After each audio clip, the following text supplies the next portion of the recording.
안녕하세요. 잡시광입니다. 중국 휴대폰 업자들이 예전 버릇을 못 버리고 또 신기술을 선보였습니다. 중국에서 단돈 500원으로 헌 아이폰을 새 아이폰으로 둔갑시키는 일이 업자들 사이에서 암암리에 자행되고 있어 소비자들의 불안이 확산되고 있는데요.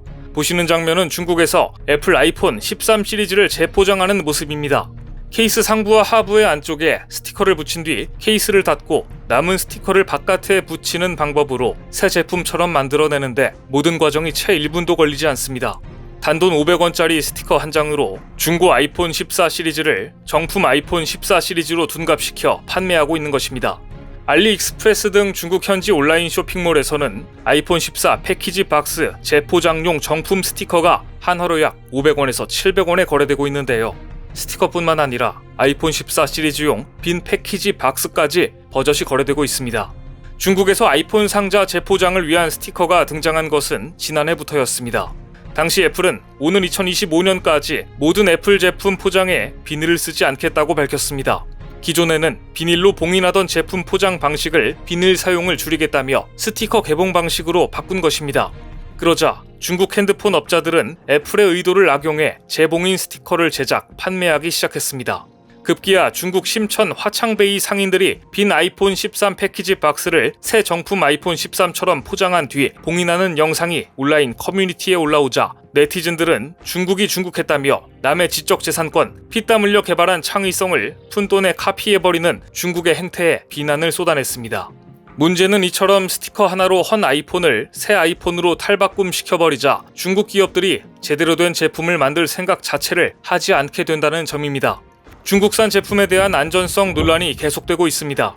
얼마 전 중국에서 한 남성이 목에 헤드폰을 건 채 차고에 물건을 정리하고 있었는데 갑자기 퍽 하는 소리가 나더니 목에서 불꽃이 튑니다. 놀라 주춤하는 사이 계속해서 불똥은 튀었는데 목에 걸려있던 헤드폰이 문제였습니다. 남성은 급히 헤드폰을 벗어 바닥으로 내동댕이 쳤는데 헤드폰에서는 매캐한 냄새가 나고 연기가 뿜어져 나오고 있었습니다. 다행히 귀가 아닌 목에 착용하고 있어서 큰 화를 면했지만 손에는 경미한 화상을 입었다고 합니다. 중국에서 제작된 이 헤드폰은 합선으로 인한 불량 제품이었다고 하는데 구입한 지 불과 2달밖에 되지 않은 헤드폰이 폭탄이 된 것입니다. 제작사 측은 남성에게 새 제품을 지급하겠다고 밝혔지만 제정신이 박힌 사람이라면 저 제품을 다시 사용할까 싶습니다. 중국산에 대한 안전성 논란에 다시 불을 붙이고 말았습니다. 얼마 전 한국에서도 중국에서 제조된 휴대전화 보조 배터리가 한밤중에 폭발해 불길이 치솟고 잠자던 부부가 화상을 입었습니다. 충전 중이던 보조 배터리에 불이 나자 불길은 순식간에 소파를 태우고 거실 벽을 따라 타올랐습니다.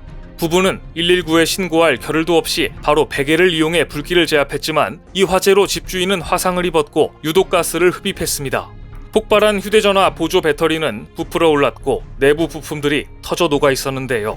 알고 보니 해당 제품은 소비자들이 사용 후기를 통해 발열, 부풀어 오름 등의 문제를 지속해서 제기했고 업체도 폭발, 화재 위험이 있음을 인지하고 있었던 것으로 드러나 이런 제품을 계속 판매한 업체의 도덕적 해이가 도마에 올랐습니다. 문제의 배터리는 중국의 제조업자, 개발 생산, ODM 제품을 모 회사가 국내로 들여와 국가 통합 인증 마크, 즉 KC 안전 인증을 받아 판매한 것이었습니다. 이런 제품이 어떻게 안전 인증을 받을 수 있었는지 논란이 되자 안전 인증 기관 관계자는 KC 인증을 받은 배터리가 폭발했다면 여러 가지 원인이 있겠지만 제조업체가 인증받을 때 기준과 다른 제품을 제조했을 가능성이 가장 크다고 밝혔습니다. 즉 중국 제조사가 안전 인증받을 때만 제대로 된 제품을 주고 이후 생산할 때는 함량 미달의 제품을 생산했을 가능성이 있다고 보는 것입니다. 초기 인증을 받을 때와 다른 제품을 납품하는 중국의 꼼수는 러시아에서도 적발되었습니다. 최근 홍콩 매체들은 중국이 러시아로 수출한 중국 반도체의 불량률이 초기에는 2%였는데 지금은 40%로 급증했다고 보도했습니다.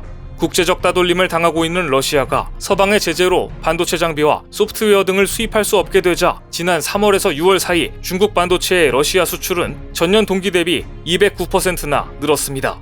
그러자 불량률까지 덩달아 늘어 무려 40%나 됐다는 겁니다. 물량이 부족해지자 중국 반도체 업체들이 품질이 낮은 제품을 파는 비공인 공급업자들한테까지 부품을 조달받았기 때문입니다. 러시아산 탱크가 멈추고 미사일 정확도가 떨어졌던 의문이 이제야 풀리는 느낌입니다. 지난 10월 바이든 미 행정부가 내놓은 초강력 반도체 규제로 요즘 중국 반도체 업계는 그야말로 초상집 분위기입니다. 지난 10월 미국 상무부 산업안보국이 발표한 대중 반도체 수출 통제 방안을 보면 미국은 슈퍼컴퓨터, 인공지능 개발 등에 쓰이는 고성능 반도체 칩이 중국으로 수출되는 것을 원천 차단했습니다. 그동안 중국 기업들은 자율주행차, 5G 통신망, 클라우드 등 많은 첨단 분야에서 미국산 고성능 칩을 사용해왔고, 특히 극초음속 미사일 등 첨단 무기 개발에도 미국산 고성능 칩이 쓰였습니다. 하지만 앞으로 미국은 고성능 칩에 대한 중국의 접근을 원천 봉쇄하겠다고 선언했습니다. 이 밖에도 반도체 제조 공정에 들어가는 장비와 중간재 수출을 막았습니다. 반도체는 실리콘 웨이퍼 위에 나노 단위의 미세 회로를 새겨 만들기 때문에 불순물이 없도록 표면을 세정하고 코팅하고 회로를 그리는 수백 개의 복잡한 공정을 해야 합니다. 세정, 증착, 식각, 이온 주입, 노광 등으로 부르는 이런 공정에는 첨단 장비가 있어야 하고 대부분 미국과 네덜란드 등 앞선 기술을 가진 기업들이 이를 공급해왔습니다. 이런 장비나 자재가 없으면 삼성전자나 하이닉스도 못 버팁니다. 물론 중국도 웬만한 반도체나 장비도 자체 생산을 합니다. 하지만 글로벌 시장에 도전하려면 첨단 장비가 있어야 하는데 미국이 이런 고성능 장비들이 중국에 수출되는 길을 원천적으로 차단해버린 겁니다. 세 번째는 미국 고급 인력의 중국 반도체 업체 취업 차단입니다.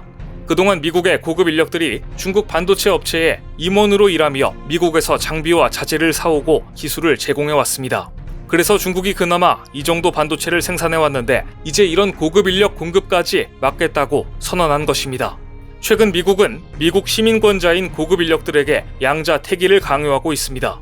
중국 기업에서 일하는 것을 포기할 것인가? 아니면 미국 시민권이나 영주권을 포기할 것인가? 중국이 이번 조치 중 가장 뼈아프게 생각하는 게 바로 이 대목입니다. 기술이 있어도 그 기술을 적용할 인재가 없으면 아무 소용이 없기 때문입니다. 이번 조치를 두고 중국 투자은행 화싱자본의 우스아오 사장은 이렇게 한탄했습니다. 미국의 이번 조치로 중국 반도체 기업들은 이제 석기 시대로 돌아가게 될 것이다. 실리콘 반도체를 뛰어넘는 획기적인 기술을 독자 개발하지 않는 한 중국 반도체 산업이 살아날 길은 없을 것이다. 이런 미국과 중국 사이에 놓여있는 우리 기업들은 앞으로 셈법이 복잡해질 수밖에 없습니다. 중국의 반도체 굴기를 견제하는 미국의 정책으로 인해 중국 반도체 기업을 상대로 장비를 팔던 한국 기업들의 수출길이 끊길 수 있기 때문입니다. 반면 일각에서는 당장은 실적이 악화되더라도 장기적으로 우리 업체를 추격하는 중국 반도체 산업의 성장 속도가 늦춰져 한국이 반사 이익을 얻게 될 것이라는 예상도 나오고 있습니다. 지난 1980년대 후반 메모리 반도체 산업의 주도권이 일본에서 한국으로 넘어온 것도 미국과 일본의 무역 분쟁이 시작점이었기 때문입니다. 미국의 월스트리트 저널은 지난 5일 이렇게 전망했습니다. 미국의 대중국 제재로 삼성이 힘든 시간을 보내고 있지만 장기적으로 삼성의 순풍이 될 것이다. 특히 중국의 YMTC와 같은 낸드 플래시 업체들이 상대적으로 기술 장벽이 낮은 낸드 플래시 시장에서 1위인 삼성전자를 거세게 추격해오고 있었는데 미국의 제재로 중국 낸드 업체들이 제동이 걸림으로써 장기적으로 삼성에게 유리할 것이다. 과연 미국의 강력한 중국 제재가 앞으로 한국 기업들에게 어떤 영향을 미칠지 아직은 그 여파를 가늠하기 어려운 가운데 최근 반도체 불황으로 마이크론 등 반도체 기업들은 잇따라 투자 축소를 발표했습니다. 하지만 이 와중에도 삼성전자는 투자를 줄이지 않겠다고 발표했습니다. 모두가 투자를 망설일 때 과감한 투자로 초격차를 벌리겠다는 것입니다. 업계는 삼성이 내년 5세대 10나노미터급 D램을 양산하기 시작하면 현재 4세대 14나노급 D램을 생산하고 있는 경쟁사를 따돌리고 시장 점유율을 더욱 확보할 수 있을 것으로 전망합니다.